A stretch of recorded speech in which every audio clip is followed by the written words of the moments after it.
dedicated to each and every one of you who appreciate a great glass of wine. You know what I mean? It's Monday. Let's raise a glass to the beginning of another week. It's time to unscrew, uncork, or saber a bottle.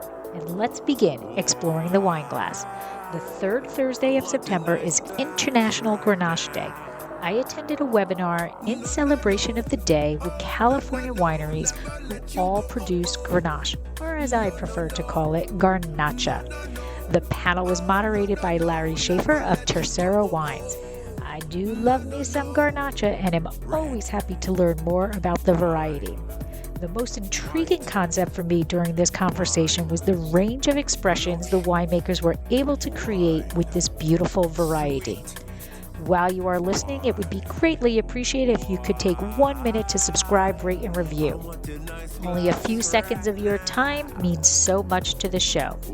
Also, be sure to check the box for automatic downloads so that new episodes of Exploring the Wine Glass show up in your next up feed. Also, you can support Tercero Wines by sharing it with your friends. If you enjoy the podcast, your wine-loving friends will too.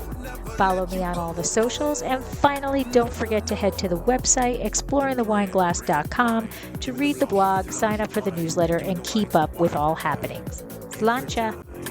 Give me the red wine. Give me the blow. Hey everybody, I'm Lori Budd, a UC Davis winemaking program, Spanish wine scholar, sommelier service, champagne and Côte d'Aron specialist, and a WSET Level 2 graduate. You can find Exploring the Wine Glass on all the socials, as well as your favorite podcast catchers.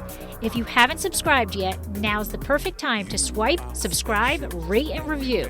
Stay in the know about all things wine by visiting my website, exploringthewineglass.com. I promise I'll never tell you what to drink, but I'll always share what's in my glass. That was no brandy. My name is Larry Schaffer. I'm owner winemaker of Tercero Wines. I'm also VP of the Board of Directors of the Rhone Rangers. I want to welcome you all to our International Grenache Day seminar featuring kind of almost all the flavors of Grenache. We don't have them all covered, but we have quite a few of them covered here. All the winemakers on here are ecstatic about this variety, and it's a really fun variety to work with. One of the most widely planted varieties around the world, heavily planted in Spain, in France, in Australia, in Italy. And Italy thinks maybe they are the originators of Grenache, but that's for another time. And throughout the United States, well, especially in California, Oregon, and Washington. Might be small pockets in Arizona and elsewhere, but for the most part, those states tends to be a very warm climate variety. But we'll find in this seminar we have it's being planted in cooler areas as well, kind of on the borderline of where it might have ripened before and where it's now ripening. It is not only a red variety, it is a white variety with Grenache Blanc. It is a gray variety with Grenache Gris. And as you'll find out on this seminar, it's also made into sparkling wines. We don't have dessert Grenaches covered here, but it's also made into a dessert wine elsewhere as well. So without much further ado, I'm going to go ahead and just kind of introduce each of the wines and each of the winemakers or winery owners one at a time. And we'll go ahead and talk about their wines. And we have 6 wines here. So this will be going on for quite a while. We expect this Zoom to be at least an hour long. We'll keep it going, and hopefully it'll be enjoyable for all during the time. If you have any questions, you can go ahead and ask them either in the Q&A or the chat section on Zoom. If you're on Facebook Live, you can go ahead and put something in there. And all of those will come to me, and I'll go ahead and make sure to ask the panelists those questions that you have. But without much further ado, I'm going to start with Chris Kern from Paso Seco. Chris is the owner of Paso Seco, and they are producing a sparkling Grenache Blanc, which is something that is relatively rare, something that we're now seeing a few of. And I opened mine a few minutes ago and spilled it all on the floor. Not all of it, but some of it. So, Chris, without further ado, please. Thank you, Larry. I am Chris Kern. I am the founder and vintner of Paso Seco.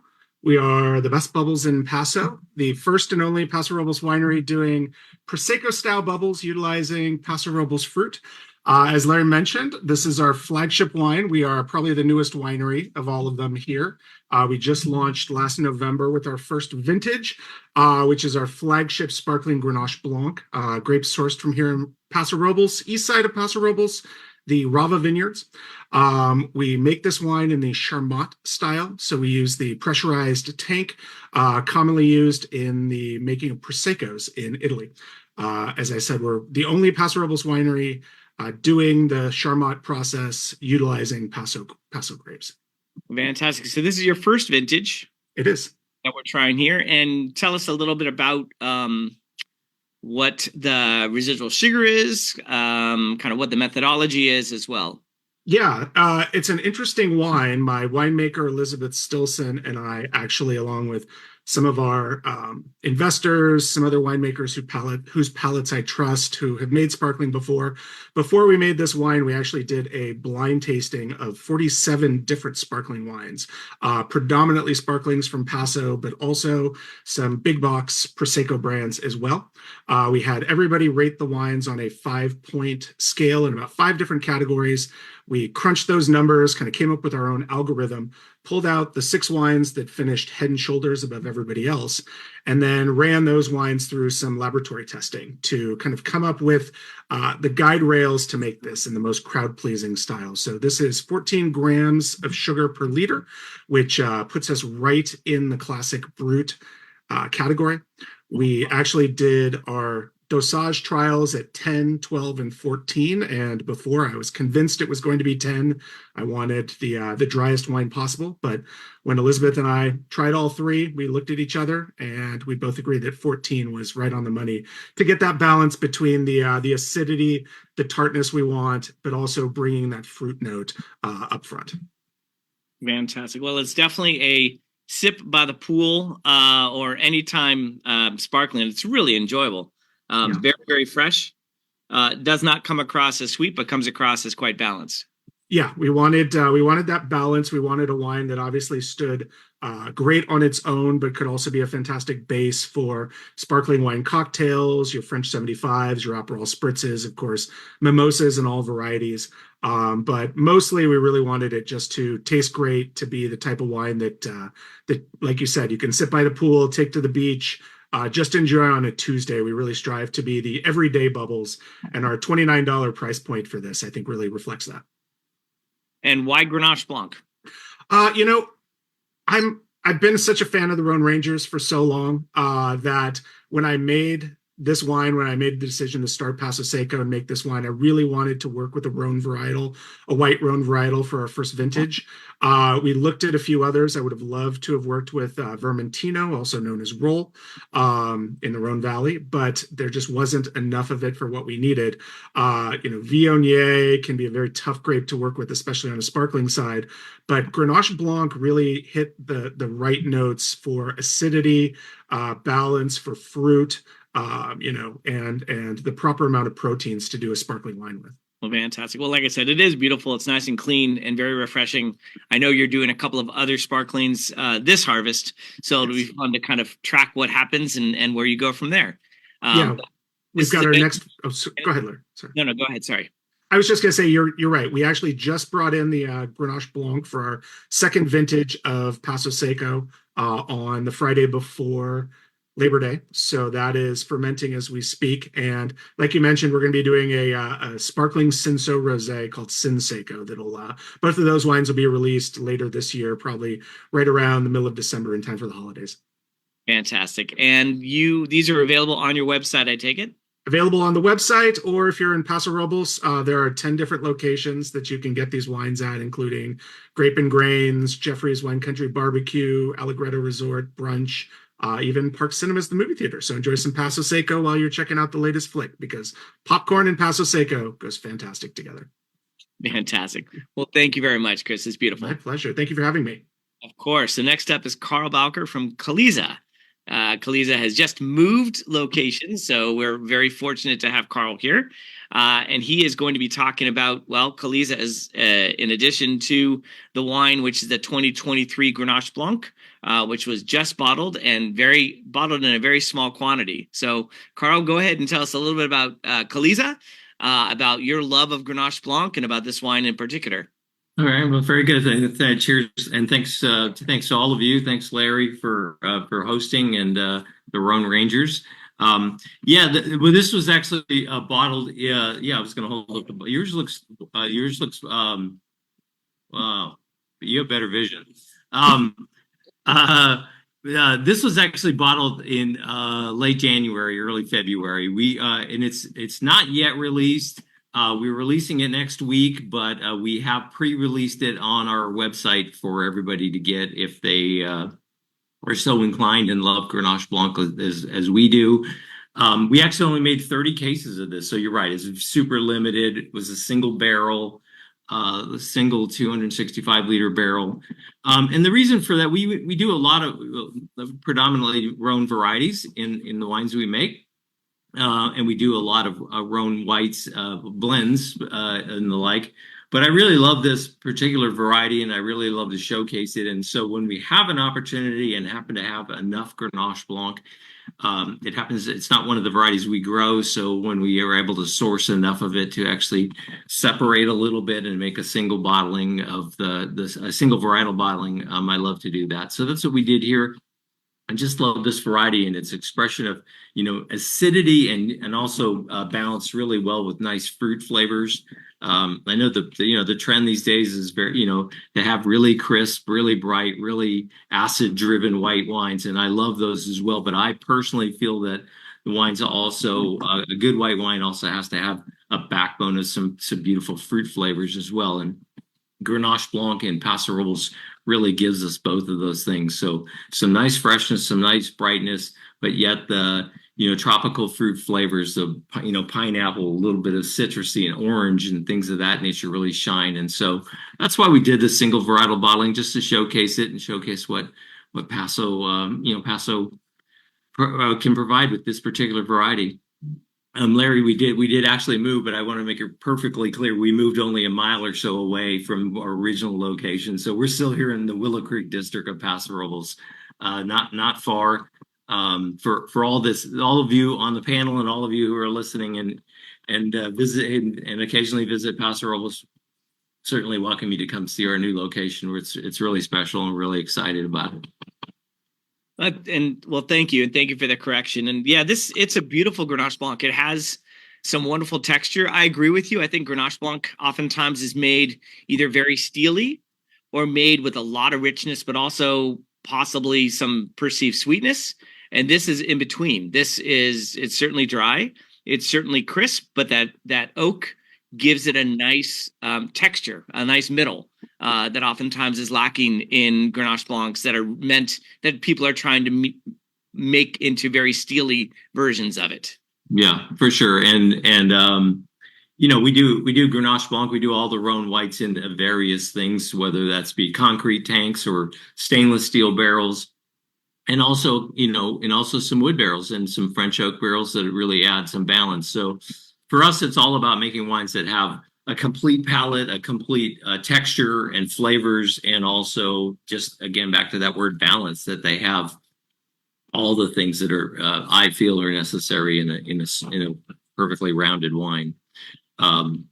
So yeah, anyway, this is a small bottling for us, but it's kind of fun. It's kind of fun to be able to sit here and talk to you about it, and all the people that are listening in and sharing this really small production wine. We will, as I say, release it. It is available.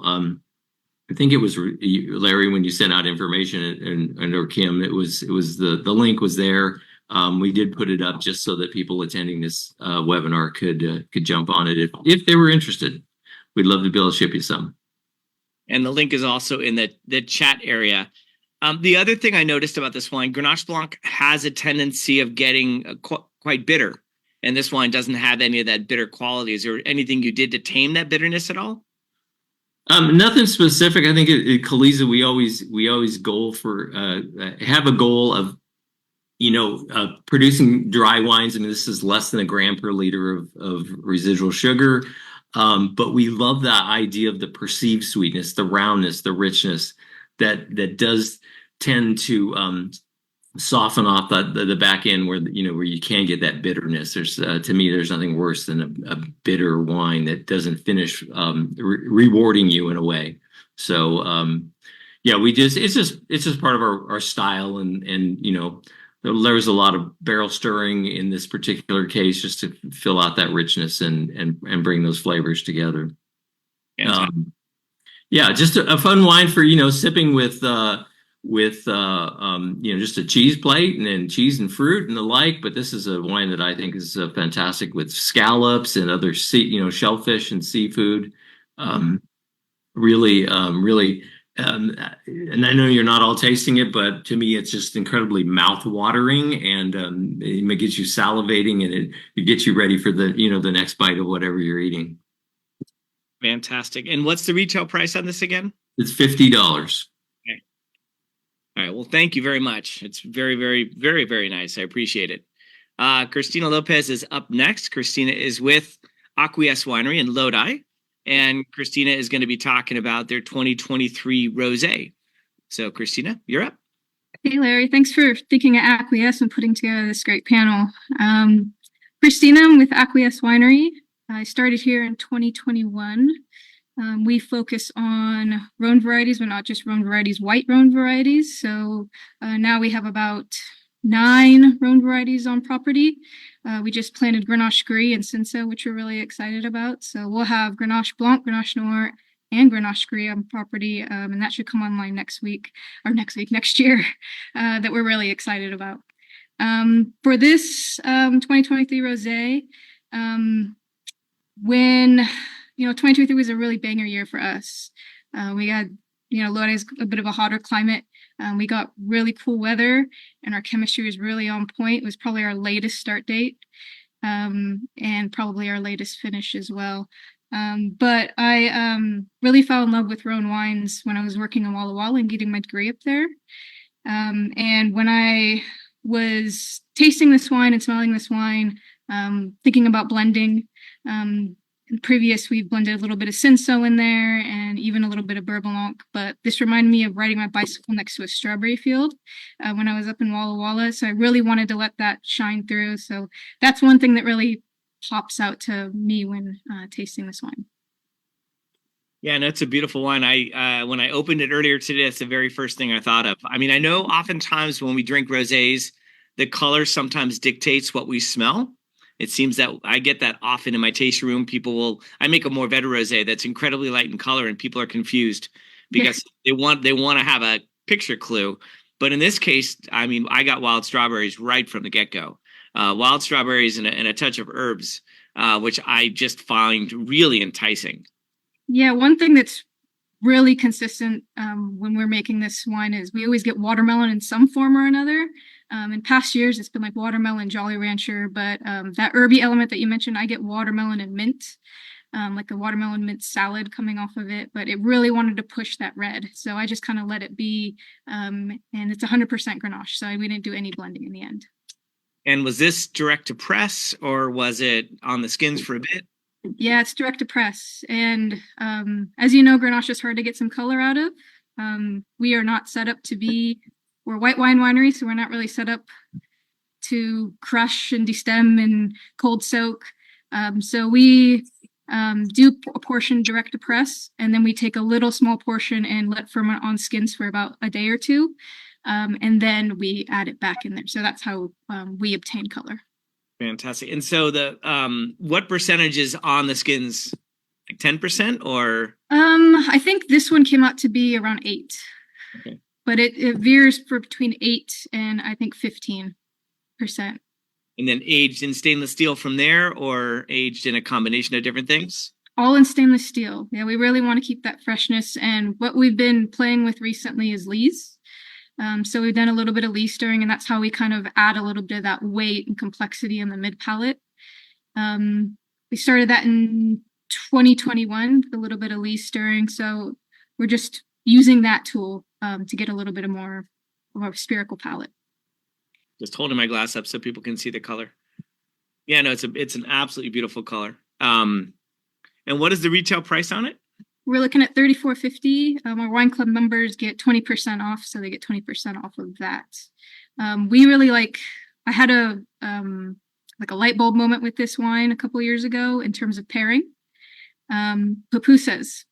So I really like this wine with pupusas, and it wasn't like a meat pupusa; it was a lentil pupusa, and it really shined with it. So if you have a local pupusery around, grab a pupusa and have some rosé. And is this the only rosé you guys do, or do you do rosés with other varieties as well? When we get Cinsault, we started making a Cinsault rosé standalone, but we didn't have access to that in 2023. So we're waiting for our portion to come online next year, and we probably will have one. Fantastic. Well, thank you. It's absolutely beautiful. Thanks, Larry. Congratulations. All right. Well, we're going to move on to Kathy O'Leary with Long Walk Vineyards up in Oregon. And Kathy is going to be talking about her 2021 Rogue Valley Grenache. So, Kathy, welcome. And let us know a little bit about the background about the winery, about yourself, and about the wine. Yes, thank you. I'm so happy to be here. I'm Kathy O'Leary. My husband Tim and I own Long Walk Vineyard in Ashland, Oregon. It's 50 acres, and it's a certified organic fruit growing enterprise that not only includes wine grapes, but also a number of tree fruits like cherries, apricots, peaches, apples, and pears. And we planted the grapes in 2002 to 2004. So the vines are all at this point 20 years old. And they're almost all south of France reds. We have Grenache, Mourvedre, Syrah, Cinsault, Carignan. We also have a little bit of Zinfandel for other reasons that we enjoy, independent of what we normally make. So from those varietals, we make a number of single varietal wines as well as a couple of blends, and we make 4 different things with our Grenache. We do make occasionally Grenache rosé, but typically it's a blend with our primary rosé grape, which is Cinsault. So if we have more demand than we have Cinsault, we'll add some Grenache to it, but otherwise will be a pure Cinsault rosé. And then we make this single varietal Grenache, and then we use Grenache in the other 2 blends. And you can tell from the varietals that I mentioned, they're all part of a Chateauneuf de Pape, and they get led by Grenache in our primary blend, which is called Field Notes. Then we also make another blend, which we call Field of Stars, which has less Grenache and more Syrah.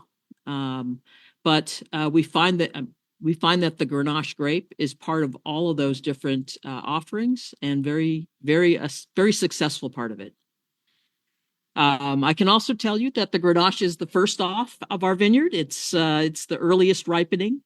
And it is I want to say it's almost the wildest to farm of all those different varietals that we do.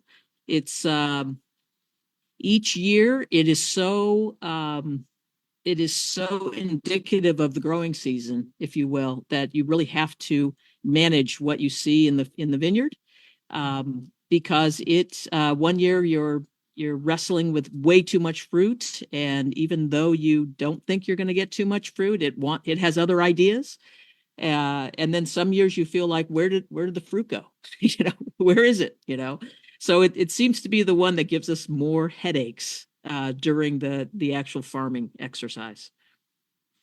Sometimes we walk through the vineyard and we say everything looks so nice. Oh, and then there's Grenache. then the wild child, if you will. I think Grenache definitely has a tendency of being as challenging or more challenging than most other varieties, for sure. There we go. So when we make wine from the Grenache, we tend to keep it in French oak, just regular neutral barrels, and for about 10 months, I guess, and then it tends to be something that is very popular with our wine club. It's very rustic and goes great with several kinds of meals that differentiate it from what you might drink a Mourvedre with, or what you might drink a Syrah with, for example. And I know that one of the things you asked us, Larry, was, what are our favorite foods with this? And I will tell you that every time I have something that's either a very rustic style stew, this is the wine. And a good example of that is something like a lamb stew, something like a Middle Eastern dish that has lamb and like a spiced rice or something, this wine is fantastic with it. That's where we would take it. And you can also have a number of vegetarian dishes with it, assuming that you have something that's got some savory mushroom element to it. Something that's got a lot of umami will really help. Well, there's definitely an herbaceous quality to this wine that kind of goes nicely along with the fruit for sure. And this was all completely destemmed, or was there any whole cluster? No, all completely destemmed this year in this wine. Yeah. And then aged in older oak or new oak or Older oak, Okay. neutral oak. Yeah. No residual sugar. And one of the challenges we have in making single varietals from these Rhone varietals is to I'm seeing a question here. Well, I'll let you ask it. One of the one of the challenges we have is to take these different Rhone varietals and really find a way for each of them to shine on their own, right? I mean, when you're looking at a lineup that has some Syrah, some Grenache, some Mourvedre, you're looking for how you can treat each of those differently in the winery to really bring out their essential character and their best qualities. So that is the way we have found so far to treat the Grenache, to make it stand out from the other varietals. But of course, it's a very good player going in with them together in a blend. Yeah, I mean, that's one of the beauties of Grenache. And historically, of course, it has been a blending variety, and many people still only consider it a blending variety. But it's great to have examples that really show off its capability of standing on its own, and it certainly can. But I think that is one of the challenges with Rhone varieties in general is I think every red Rhone variety really can be bottled on their own. They just have to be looked at in the lens of that specific variety and not of it could be something better. Because I've always done individual varieties. I remember I bought my first Mourvedre, and the other winemakers that were making wine at the same facility said, well, it'd be better if you blended it with something else. I said, well, it'd be different. It's hard to say. It'd also be good. Right. Well, the idea is if you want to show off the variety is what the variety is. And it's beautiful to kind of let it be exactly as it is. If it is lacking in structure, if it's lacking in something else, well, that's what the variety brings to the table. So it's kind of right. It off. And that's where you spend time in the vineyard, trying to, enhance those qualities, trying to enhance the structure, trying to influence the quality of the grapes that are going into the blend so that it can be its best. And what is the retail price on this? This is a $35 retail. We only made 70 cases. Each year we decide how much should be the individual varietal and how much needs to be part of our blends, which are much larger volumes. And this year in 2021, it was 70 cases, of which we have about 12 or 13 left. So we're almost at the end, and we'll release our new Grenache in just a couple weeks. Fantastic. Well, it's beautiful, and people should certainly search it out. The question that you were going to ask yourself, but I will go ahead and ask you is, would you serve this chilled? Yes, I would serve this chilled. And to be honest, I find that almost all the Rhone varietals can be served slightly chilled and to good effect. But this wine, for example, if you're having a dish that has some spice to it, a slight chill will take a little bit of that heat off, and I find it very refreshing. Fantastic. Well, and the one thing I'll note, not that this is a big issue when it comes to these wines, but the three different Grenaches, the alcohol levels are different on each of them. So this is the lowest of the three. It's at about 13.7%. Grenache is a variety that is very adaptable. It can make a beautiful wine at different alcohol levels. It's not that one alcohol level is best. It's going to show itself very differently at each of those. But yeah, it's absolutely beautiful. It has great structure. And it has a brightness to it. But like I said, the herbaceousness of it, the balance out that fruit, is really quite special. Well, thank you. You are very, very welcome. Well, thank you again very much. Thanks for joining us. And you do have a taste room that people can visit is it in Ashland? Yes, it is. It's in Ashland, and I'm sitting at the tasting house right now. You can see the mountains in the background that are bordering that are south of Ashland and north of California. And yeah, we'd love to see you up here. Yeah, somebody did ask a question about, well, Rhones in the Rogue Valley. Well, I know Rhones have been grown in the Rogue Valley for at least 25 years. I remember getting samples of Syrah from the Del Rio vineyard back when I was getting my master's. So there is a number of Rhones that are grown in Umpqua Valley and Applegate and that whole area. And it's great to see. It's great to see more of the producers up there kind of being a part of this organization. We want to spread the love as much as we can. Oh, I agree. There's I know many wineries in this area that grow Rhone varietals. They are really suited to these soils and also to this climate. This is not Willamette, so imagine that we have a lot more sunshine and a lot less rain. And I would think it'd be very challenging. I know the Willamette is planting Syrah, which can produce well in cool climates, but I would assume it's probably a little too cold for Grenache up there. I have not seen much Grenache in that area at all, but yes, definitely Grenache in this area, as well as other Rhone varietals. They really thrive in this.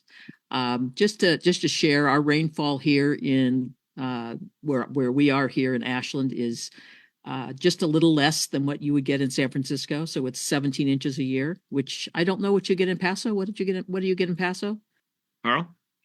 We get usually it's about 10 to 12 inches a year. Okay, so Carl can probably yeah, we get more rain than you, and we get some snow in the winter, just a little bit, and we get some pretty hot weather. But I know you guys do too. Yeah, I think it depends in Paso which area of Paso you're on. If you're more on the western side in the Willow Creek appellation where we are, you're getting in high teens to last couple of years have been in the 20 some odd inches, so it can be a bit. Yeah. Okay. Well, fantastic. Well, thank you. And then, so John Peacock, who makes Grenache, and is on the chat here, is saying that any Grenache that have been planted in the Willamette Valley has been torn out and replanted. The growing degree days in the Willamette is about 2/3 of what the Yakima Valley gets, so nowhere near enough to ripen Grenache, which makes a great deal of sense. So thank you, John. I appreciate that. Well, cool. Next up is Adam Tolmack with the Ojai Vineyard. Adam is not showing up right here, but hopefully he'll be here shortly to talk about his 2022 John Sebastiano Vineyard Grenache. And Adam, welcome. Thank you for being here. Might want to give a little background of yourself, the winery, and then this specific wine, please. And now, a word from our sponsor. Did you know that Tercero Wines has a wine club? We named it the Chalk Club. Draco is on our label, but Vegas was getting a bit jealous, so we decided he deserved to be our wine club spokesdog. In Las Vegas, betting chalk means that you are betting on all of the favorites, and we're gambling that once you taste our wines, we will become one of your favorite wineries. The club is simple, yet a bit different than most. We don't ask for a lot of commitment like others do. Choose between 3 tiers, the Sweet 16, where you will receive 3 bottles twice a year and get 15% off all orders. Sign up for the Elite 8 and get 20% off all orders and receive 4 bottles twice a year, or make it to the Final 4 and receive 6 bottles twice a year, as well as receiving 25% off purchases. All tiers receive discounted shipping, are customizable, and are eligible for unlimited referral bonuses. Add $15 to the bank for each person you refer. Head to www.dracenowines.com to use the link in the show notes to find out all the Chalk Club has to offer and to sign up. We've stocked the odds so that you can get our award-winning wines without breaking the bank. I originally planted a teeny little vineyard to Syrah and Sauvignon Blanc here in Ojai in 1981. And that was sort of the beginning of the Ojai Vineyard. And then since then, we've gone through a few changes. We lost our little vineyard to Pierce's disease and then have since replanted. And currently, we purchase a large portion of our grapes and then produce a little bit ourselves. So we started with Grenache, a very long time ago. But this particular Grenache, from a John Sebastiano vineyard. The first vintage was 2010, with the first vintage that John Sebastiano produced grapes. And it's located currently in the Santa Rita Hills, so a cool climate area. And it's really pretty much at its climatic extreme for Grenache. Grenache does need some heat. And so what we find here is really a completely different wine than most Grenaches. I mean, if you look, to France, to the Southern Rhone and to Châteauneuf-du-Pape, I mean, it's pretty warm, and the Grenache there gets very ripe. And but at John Sebastiano, it's usually, it does not ripen until the very end of the season. The vines, at some point start to kind of fall apart, and then game's over. And so depending on the year, that can be, good, what people would expect out of Grenache at, 25 bricks or more. But many a year it falls lower than that. And so the alcohol content from, based on the grapes that we've gotten over the years, it's really been between 13 and 15.5. And this one I think is a real medium, around 14 and a half perhaps. And what's fundamentally different about Grenache from a cold climate is the acidity. I mean, there's a lot of freshness there. We never have even thoughts of adding any acid to these wines, and so there's a certain lightness of body and freshness at whatever alcohol that we were able to achieve. And we really pretty much wait as long as we can and then pick the grapes at that point. 22 was a reasonably ripe year, but it still makes for a kind of a lighter bodied, zippy wine that I entirely enjoy. I mean, I like the freshness of it. If you're looking for, that really concentrated character of high ripeness, you need to shop in a different area, not Santa Rita. But to me, that's sort of the thrill of this wine, is that it is sort of decidedly different. It has a different idea of balance, and it says so, and it still says Grenache. What do you think, Larry? Well, I think your point is so well made that Grenache does have a limit. And I think that I've had Grenaches from this vineyard from year to year. If it's a cooler year, it's a Grenache that really doesn't show off Grenache-ness to me. It shows off a red wine, but it doesn't show off the qualities of Grenache. This really does. But I will say that Grenaches that I've had from the Santa Rita Hills remind me of Grenache made in a Pinot style. And I don't mean that in a negative way, but they're definitely lighter. They're definitely fresher. They still definitely speak Grenache, but not necessarily in what a lot of people consider Grenache to speak of in a warmer climate. Right. Yeah. And the most extreme example that we made was the 2010, which was just a tiny crop of the first vintage at the vineyard.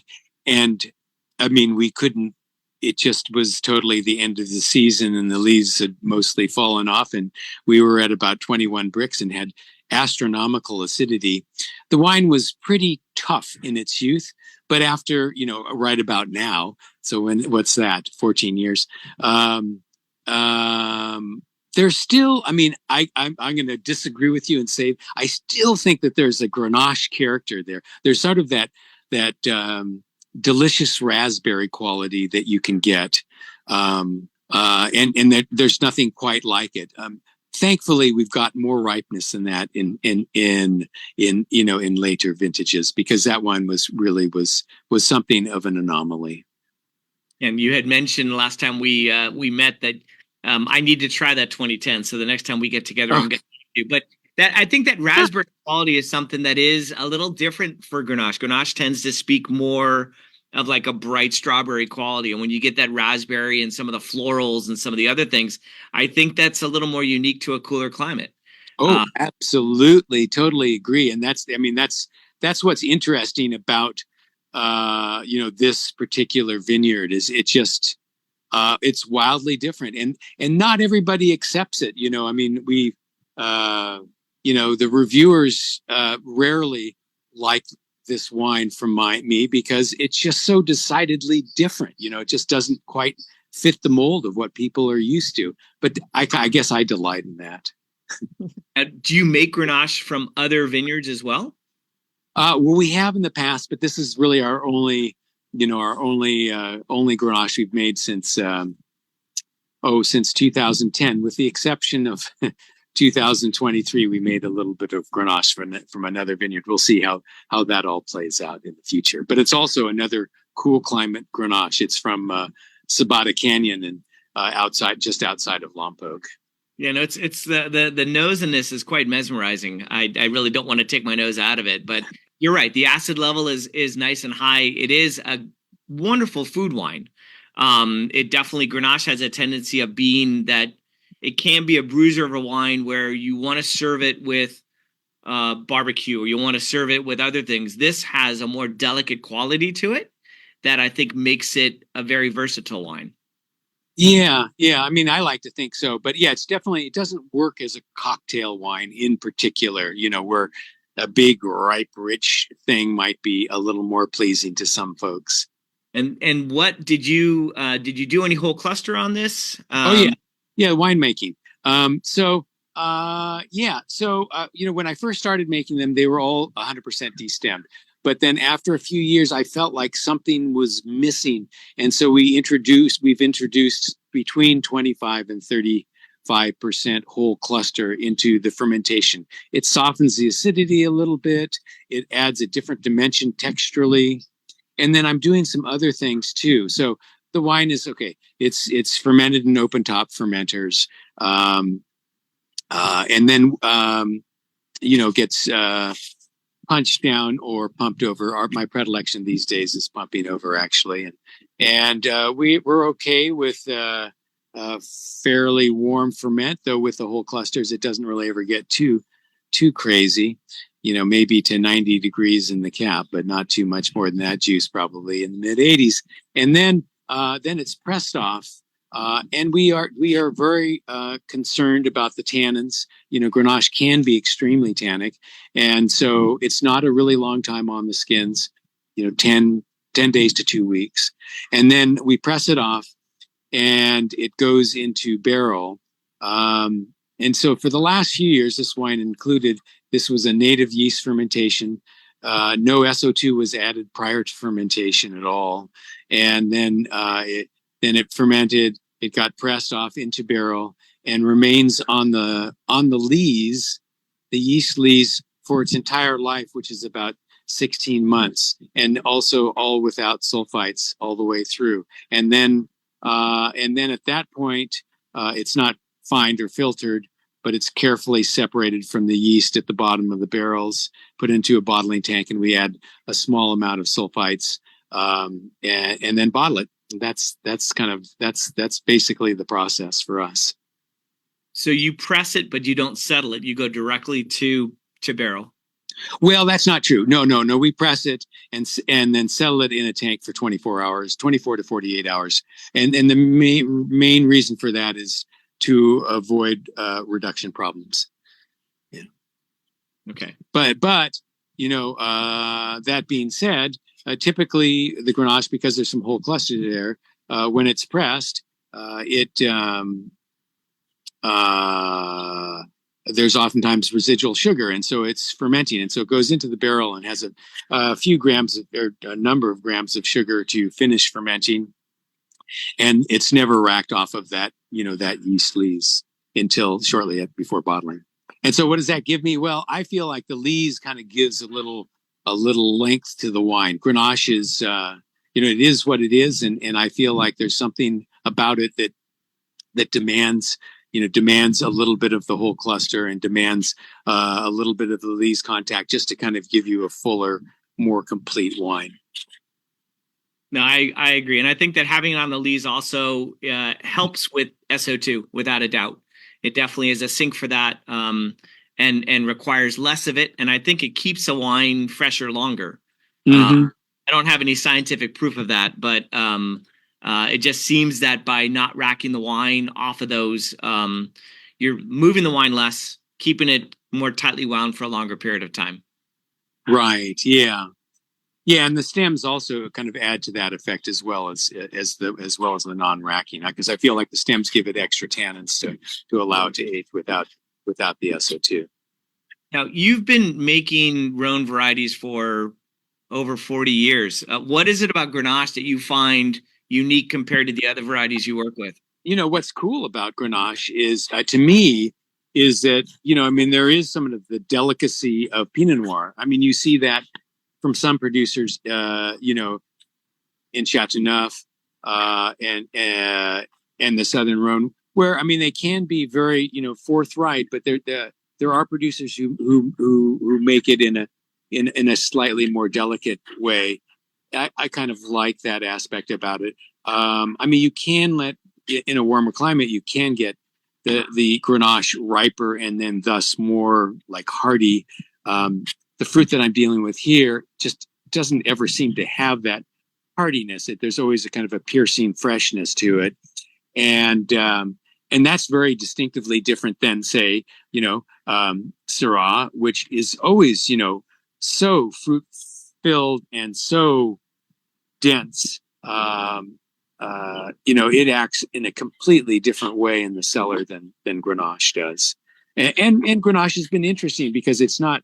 Like Pinot Noir, it's not totally apparent how you should make this wine or how to make it into its best self. Pinot Noir is totally vexing, but I feel like Grenache is a little bit that way too, and that it's been a wonderful challenge working on, particularly on this vineyard, and the Grenache from it. Fantastic. Yeah, the longer I make wine, the more I realize that Pinot and Grenache are very similar, not in terms of descriptors, but in terms of the transparency of the variety. They really show a sense of place. They show a sense of vintage variation, and they show a sense of winemaker intent, more so than almost any other variety. You can't hide much. Everything you do is very noticeable. Right. In that way, a little bit like a white wine. Syrah is so hardy that it hides lots, and Mourvèdre is so strong in personality. It is what it is. Well, the other thing I think that's beautiful about Grenache is that it doesn't require a lot or any new oak to really show off its innate qualities, as opposed to other types of varieties. Yeah. I mean, I would say that, I kind of feel that way about all the Rhone varieties, that they're better left without the wood. Now, Syrah can handle some, but sometimes I think that none is always better. Yep, I agree. Well, again, Adam, thank you very much for being a part of the panel. We all appreciate it. And whenever I have people like you on the panel, I need to thank you for doing what you've done for as long as you've done, because you've made it possible for us to all follow in your footsteps. So thank you. Sure. My pleasure. Yeah. This is the 42nd year of the OI Vineyard, so it's all fun. Fantastic. Well, we appreciate it. We certainly do. All right. Well, Sam, you are up next. So Sam Couture with Winery 16600. So first of all, you got to explain what the name of the winery means. And then second of all, we'll get into the specific vineyard and the wine. So you're up, my friend. Well, how's it going, Larry? Thanks for organizing this and bringing together a celebration of Garnacha and Grenache Day. It is the most important holiday of the year. I strongly believe that. Take the day off, drink Grenache all day long. We have the it's our Adu Tet, but so there's sort of like two names going here. Let me there we go. Start with 16600 is my parents' address. Winery 16600. We started this almost 20 years ago now, 2005. But my dad has been a grape grower in Sonoma Valley, all his life since the 70s and since the late 70s, pioneer in organic grape growing, particularly in the mountains of Sonoma Valley and Napa Valley. Farming organically for 40 years, 45 years now. But what we do with 16600 is we go to our favorite vineyards and, our favorite varieties and make small lots, single vineyard wines. The idea is that they're as specific to a place as an address. So that's the address name. Also, my uncle had a winery with our last name, so we had to come up with something different. You know how that goes. So with with 16600, we make mostly Rhones, make some Zinfandel, make some Cabernet, a lot of Rhone blends. With the farming company, Enterprise Vineyards, probably 65-75% of the 800 acres that we farm around Sonoma and Napa Valley, vineyard management, other people's properties, but mostly it's Cabernet. Cabernet put me through college. I love Cabernet. At the end of the day, I'm drinking more Grenache and Syrah and Grenache Blanc and Grenache Rosé, and I need to get some of that Grenache Prosecco, Paso Seco. And with the 16600, with the Eau de Tête, the idea is, to pursue the upper echelon of Sonoma and Napa wine in the same way that the Cabernet producers that we farm for do, but doing it with this favorite variety of ours, with Grenache. So it began as a collaboration between my dad and the late great Philippe Combi, the god of Grenache. He came to California sort of with three projects in mind. The Zinfandel blend he made with Justin Smith down in Saxum. He wanted to make Pinot Noir. He teamed up with Adam Lee up here in Sonoma, and we made a Grenache. Actually, we made 3 Grenaches for Eau de Tête. So it's 2 heads, my dad and Philippe, the 2 PCs. And what we do is we go to 2 different vineyards that we farm: the Rossi Ranch, which is this wine, and Oakville Ranch in Napa, and we pick Grenache. We vinify it as identically as we possibly can to Philippe's very intense and specific protocols.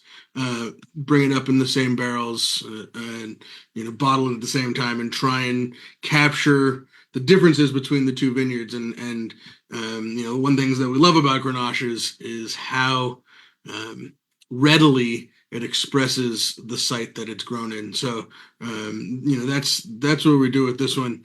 The winemaking, like I said, is super intensive, and very different than we do for 16600. 16600, again, we're farmers first. My uncle, made natural wine before natural wine was a thing. We're sort of somewhere in the middle in that whole world. Try and make fairly hands-off wine for 16600. For Eau de Tête, we follow Isabelle Gassier now and Philippe Combi's protocols to a T. Delistage instead of punch downs or pump overs. A 7 to 10 day cold soak once we've picked the fruit, and then sort of it's almost opposite to the Ojai Vineyard Grenache in every way we possibly could. The alcohol is high because we're in Sonoma and it's a warm site. And interestingly, it's the kind of place for Grenache where, there was this discussion about acidity. This races in sugar, and, the sugar will go up to 26, 27, 28. And if you freak out, and pick it too soon, you make these really overly tannic, overly acidic wines that take years to get approachable if they ever do. And so we take a different approach. It gets there, and you just have to be patient. When you think you're ready to pick it, and actually this advice came from Julien Barreau at Domaine de l'Eau Baroche in Chateauneuf. When you think you're ready to pick your Grenache, wait 2 weeks. And that's the approach we take with this. What happens is the sugar sort of plateaus and everything else catches up. And then we do this pretty intense winemaking, the 10-day cold soak, delistage during primary fermentation, and depending on the vintage, 15 to 30 days on skins once the wine goes dry. Sort of watching the tannin levels, and this is something, and I'll get to the oak question in a second, that I would have never believed if I hadn't experienced it. And this comes from Isabelle and from Philippe. When that wine is dry on the skins, on a almost daily basis, there's these sort of like peaks and valleys of tannic reactivity. And some days you get in there and you taste that tank, and you're like, can I swear on this podcast? You're like, oh shit, I waited way too long. The tannins are out of control. And if you wait a couple days and come back in a couple days, you'll have gone into this valley of tannic reactivity, and the wine, even though it's big and bold, has this sort of finesse and elegance to it. And you're hoping to press it on one of those valleys, and you kind of watch it go, and it's nerve-wracking and insane. But if you nail it, then you're really happy with what we make. And then we bring it up in usually one new 500 or 600 liter large format barrel, demi-wheat or foudre, and then the rest is neutral oak. So using that, the new oak, but in the large format, sort of balances out the oak influence and just sort of helps us manage some tannins and bring the final product together. That's interesting, and I would say with regards to picking of Grenache, I agree entirely. Grenache is one of these varieties that more often than not, except in extreme situations like Adam is dealing with, the sugars race way well ahead of physiological ripeness. Many a time I've gone out and sampled Grenache, and the sugar levels have been high. The seeds are still green. The seeds are still sticking to the pulp. But more importantly, like you mentioned, the skins are just really tannic and bitter. And to me, that's the key with Grenache, is waiting for the skins to kind of soften to the point where you're not getting that quality. And it's not going to happen at low sugar levels, generally speaking. It's going to happen at higher sugar levels. And it's one of the, I like to say, it's kind of, you're dancing with the devil, but you kind of need to in order to express what can be really beautiful about Grenache. No, this one in particular and the variety in general can definitely be lessons and tests and patience. And I think, Adam, you're probably maybe the greatest example of that among us, waiting to the bitter end. And it's also one of the things that we love about this variety. It's so resilient. We can grow it in all these different climates and express it in all these different ways. And it's like, no matter what we throw at it, whether it's, the windy, sunny day in the Rogue Valley, or cool climate Santa Rita Hills, or, sunny slopes of Sonoma Valley, it's going to express itself differently and we'll have a lot of fun making it too. So there's a question for you. What is your delestage interval during primary? Isabel likes to keep us on our toes and experiment with different things, depending on the protocol. I'm trying to remember how we did it in 21. Usually we'll start delestage when we get into the teens in bricks. So, the first few days of primary fermentation, we'll just do sort of standard punch downs. Once we get into those lower bricks, and we really want to kind of really keep the yeast and the fermentation really happy, we'll do the delestage and just bring in a lot of oxygen. And we'll probably do that every day, 4 hours or so off the skins, for about a week, and then slow it down as the fermentation slows down, and then usually do 1 or 2 at the very end, just to sort of finish it off. And then once it goes dry, then we just kind of keep the cap wet and leave it alone as much as possible. And with delestage, just to clarify for those who don't know what that is, Yes. You're removing all of the liquid from a tank, putting it into another tank, and then going ahead and pumping it back over the top. It is highly winery infrastructure intensive, and we make our wine in a custom crush facility. So thank God, we make wine with a bunch of interesting sort of lower alcohol natural wine guys. So by the time mid-October rolls around, they're all in barrel, and we have all these tanks to play with to do all this delestage, because it's definitely taxes the resources and patience of our friends over at Magnolia Wine Services. Shout out. But it again, when we're pushing the boundaries of this variety in the way that we are with ripeness and extraction, being able to sort of balance that off with really highly oxygen rich wine, fermentation and winemaking is super important. Again, to keep those tannins in balance and keep the richness and the texture and actually bring out some of those more subtle and more elegant flavors. The key for us, and this is now with Philippe gone, it's the voice in our ears, is that we're always looking for the black licorice sort of vein, almost sort of spine in Grenache. So we talked about all these flavors, the cherry, the strawberry, these bright red fruits. But for us, we want to sort of that base note of black licorice that kind of holds it all together. So that's what we're looking for, both in the vineyard and in the winemaking. As Philippe sort of speaks to us from wherever the food and the wine are really good wherever we went. Well, it's a beautiful wine. I mean, it is a very different take on the variety than the examples we had from both Oregon and Sebastiano, but that's the beauty of the variety. It shows beautifully. And if you were to not tell me what the alcohol level is on this wine, and by the way, it's 16.2 on the label. If you were not to tell me, it holds that alcohol really well. I mean, it definitely has a ripeness about it, but there's so much structure in this wine. There's so much life in this wine that it's not, it doesn't come across as a quote unquote high alcohol wine at all. Yeah, for me, the alcohol is, and again, kind of like we talked about, the sugar level is secondary to, our thought process with this. The 23s, which we'll be bottling, in spring of 25, 23, much cooler vintage. Picked it later than we picked it in 21. Those wines are going to be at about 14.5% alcohol. So it's totally vintage dependent. 21 was this sort of giant sigh of relief, both as for humanity and for our vines, I think. And they just kind of hung on and were really happy and healthy, and weren't ready to give that fruit up. So went up to 28 bricks, and that's just kind of the way it was.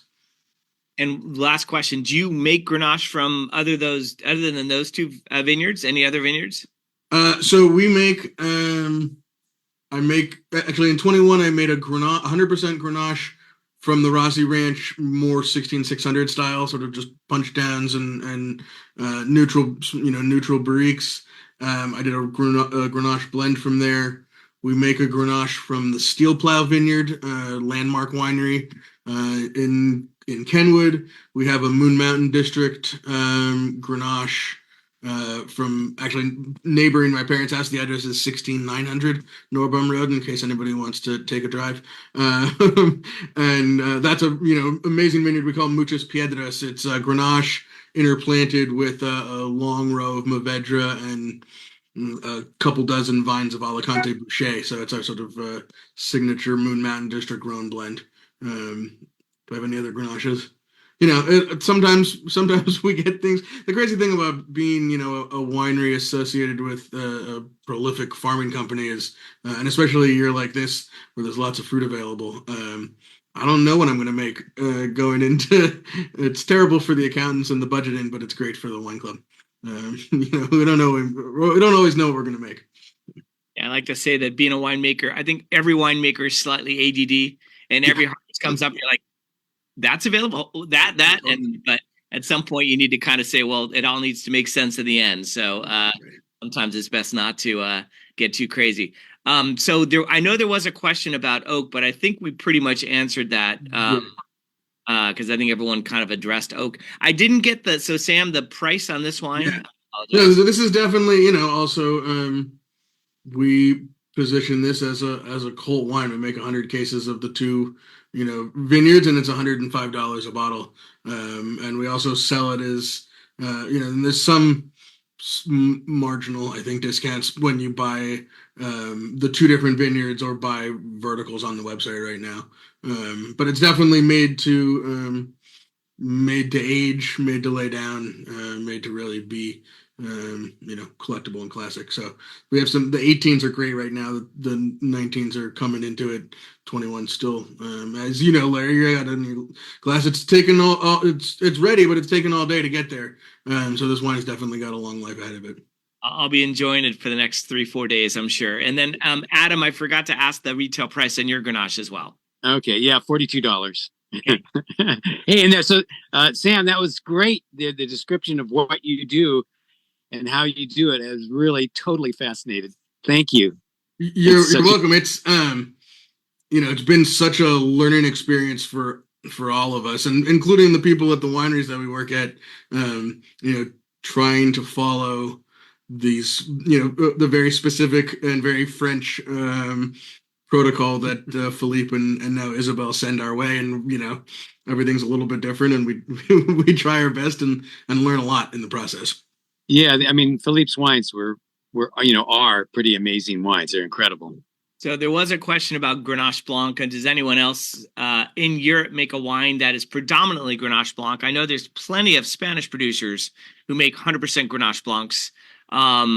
There most likely are some in Languedoc, and there might be some in the Rhone that do 100% Grenache Blancs. It is generally a blending variety in Châteauneuf, but there might be some. I don't know if any of you are aware of any specifics.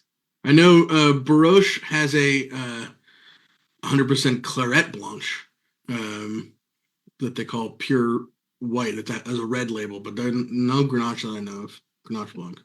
Yeah, as I said, I know that there's a number of them from Spain. If you're interested, Garnacha Blanca would be what you'd be looking for. So somebody is saying Trinity. I'm not sure if Jennifer is saying Trinity as in 100% Grenache Blanc from Europe. But I'm sorry, I'm just reading the chat as we're going. Okay. That's local. So yeah, there's a number of producers in California, Oregon, Washington, certainly make 100% Grenache Blancs. It has become, I think, in my neck of the woods, a woman named Chris Kern from Kern Winery has been kind of a leader in that. No relation. Yeah, no relation. Starting to make Grenache Blancs back in the early 2000s. And Grenache Blanc is certainly a variety that a lot of people do as a standalone, but it also, just like with Grenache, it tends to be a blending variety. It tends to work really well with others. In this country, Grenache Blanc tends to have more acid, I think, than oftentimes it has in the Rhone. And so it works really well with Roussanne and Marsanne to kind of balance out the richness that those varieties bring to the table. So any questions that you guys have amongst each other? And then I see that Tribute to Grace also makes a sparkling Grenache Blanc. I do know that there's a handful of other sparkling Grenache Blancs. I know at the Rhone Rangers tasting in February. I can put a shout out for Acquiesce, who does an amazing sparkling Grenache Blanc. I have had theirs, Method Traditionnel. It is delicious. Yep. That's great. Yeah, we Sue started out. Her first vines were Grenache Blanc, and she decided, what the hell, why not make a sparkling Grenache Blanc? But then once we planted Picpoul, we made a Picpoul sparkling. We do make a rosé sparkling. We just made a Claret sparkling as well. But in 23, we brought it around and made another Grenache Blanc sparkling. So it's really versatile, really important in our blends, and we do a standalone as well. Fantastic. Well, cool. I think we've pretty much used up our time. So I want to thank all of you panelists for not only the wines you provided, but also the conversation and the kind of inside information in terms of what you do and why you do it. It's really a pleasure to be a part of this group. So thank you all. Thank all of the people who attended. I really appreciate it. And we will have our next Zoom in December, where we'll be dealing with kind of hardy reds and hardy whites for the winter. So a lot of other Rhone Ranger events coming up. Make sure to stay in touch with us, join the Rhone Rangers mailing list, and stay on top of what's going on. So thank you all very much. Really do appreciate it. Happy Grenache Day. Cheers, everybody. Thank you for joining us. Cheers, Happy everybody. Grenache Day. Martini, Irish coffee. This has been another episode of Exploring the Wine Glass. Thanks for listening. If you have suggestions on what topics you would like me to discuss, please reach out on social media. You can find me on Twitter, Instagram, and Facebook as Exploring the Wine Glass. I am also on LinkedIn as Lori Hoyt-Budd. Of course, you can always email me at exploringthewineglass@gmail.com and sign up for my newsletter at exploringthewineglass.com. If you enjoyed what you heard, please rate, review, and subscribe to help others find me more easily. And most importantly, tell your wine-loving friends, because if you like the podcast, they will too. Podcast music is Wine by Kevins. Until next week, slancha. Always time for a good glass of wine.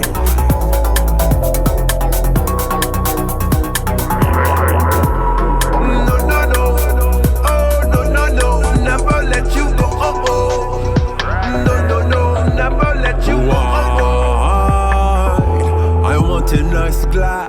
right now.